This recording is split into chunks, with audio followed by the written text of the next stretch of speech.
Eco کی بیماری ایسی پھیلی ہے کہ نعت ہی تک رہی نہیں بلکہ قرآن کی تلاوت تک میں شامل ہو گئی ہے.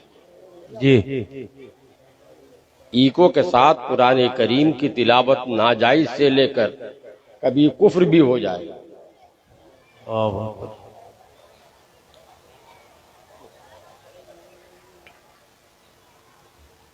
ایکو میں ہوتا کیا ہے؟ ہم جو لفظ بولتے ہیں، ہم جو جملہ بولتے ہیں پورا جملہ نہیں، اخیر کے لفظ کو دہراتا ہے. اگر بولیں لا الہ الا اللہ تو پورا جملہ لا الہ الا اللہ کو نہیں دہراتا ہے. جہاں سانس لیں گے، جہاں رک جائیں گے، اسی لفظ کو دہرائے گا. تو اگر کہیں لا الہ الا اللہ تو الا اللہ بولے گا.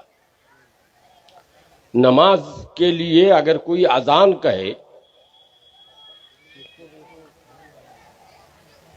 حی علی الصلاۃ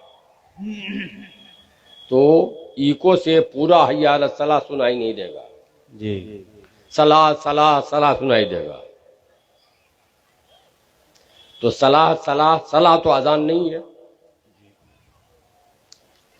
اذان تو حی علی الصلاۃ ہے. یہی حال قرآن کی تلاوت کا ہے. اگر کسی کی سانس لا میں رک گئی پڑھتے پڑھتے تو وہ لا لا لا کہے گا. جیسے لا الہ میں اگر سانس ٹوٹ گئی تو لا الہ پورا نہیں بولا، لا ہی میں سانس ٹوٹ گئی تو لا لا لا لا بولے گا. لا لا لا تو قرآن نہیں ہے، اس سے قرآن میں تحریف ہو جاتی ہے. اس لیے کوشش کریں، رواج تو پڑ گیا ہے، اس رواج کو ختم کرنے کی، مگر اس میں مزہ نہیں آئے گا آپ کو. آپ تو عادی ہو گئے ہیں. تو جلسہ دین و شریعت جاننے کے لیے نہیں، مزہ کے لیے کیا جاتا ہے. جلسے کا مقصد فوت ہو گیا. جلسہ ہونا چاہیے کہ دین و شریعت کی بات جانیں اور اللہ توفیق دے تو اس کے مطابق عمل بھی کریں. مگر ہمارا منشا آج کل جلسوں سے نہ دین و شریعت جاننے کا ہے اور عمل تو خیر اس کے بعد کی چیز ہے. جلسوں کے لیے جو فرمائشیں ہوتی ہیں عوام کی، اس سے کچھ تو مولوی لوگ مجبور ہوتے ہیں. مگر یہ صبا ای ہما آوردے توست، یہ اصل خرابی پیدا کیا ہے مولویوں نے. شروع تو مولویوں نے کیا نا. ان بیچاروں کو کیا معلوم تھا؟ تو ساری خرابی کی جڑ یہ مولوی.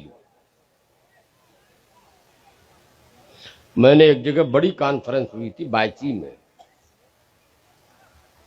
وہ محمود صاحب جو ایم پی میں کھڑے ہوتے تھے انہوں نے کرائی تھی. تو میں نے اپنی تقریر میں کہا کہ یہ سب اتنا بڑا جلسہ جلوس کانفرنس کرنے کی ضرورت نہیں ہے. صرف 2 قوم سدھر جائے پوری دنیا سدھر جائے گی. ایک ہے سیاسی قائدین اور دوسرے ہیں دینی قائدین. یہ سیاسی لوگ اور مولوی لوگ سدھر جائیں تو پبلک اپنے آپ سدھر جائے گی.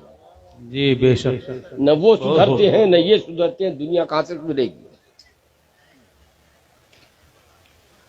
ہمارے ان مولویوں کو بھی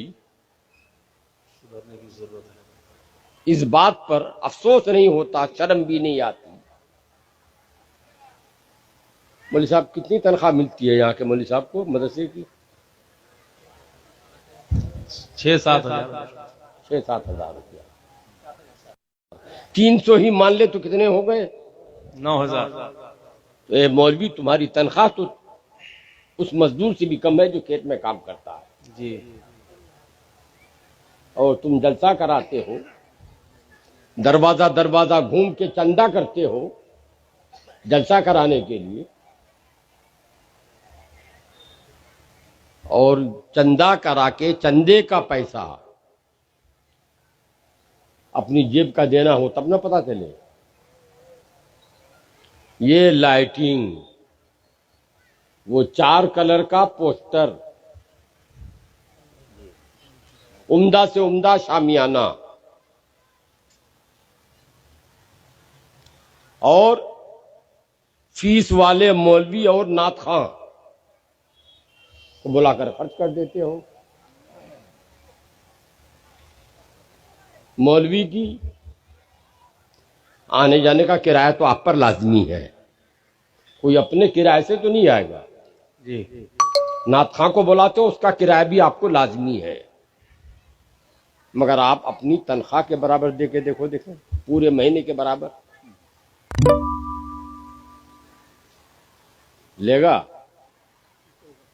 تو آپ کو شرم آنی چاہیے نا۔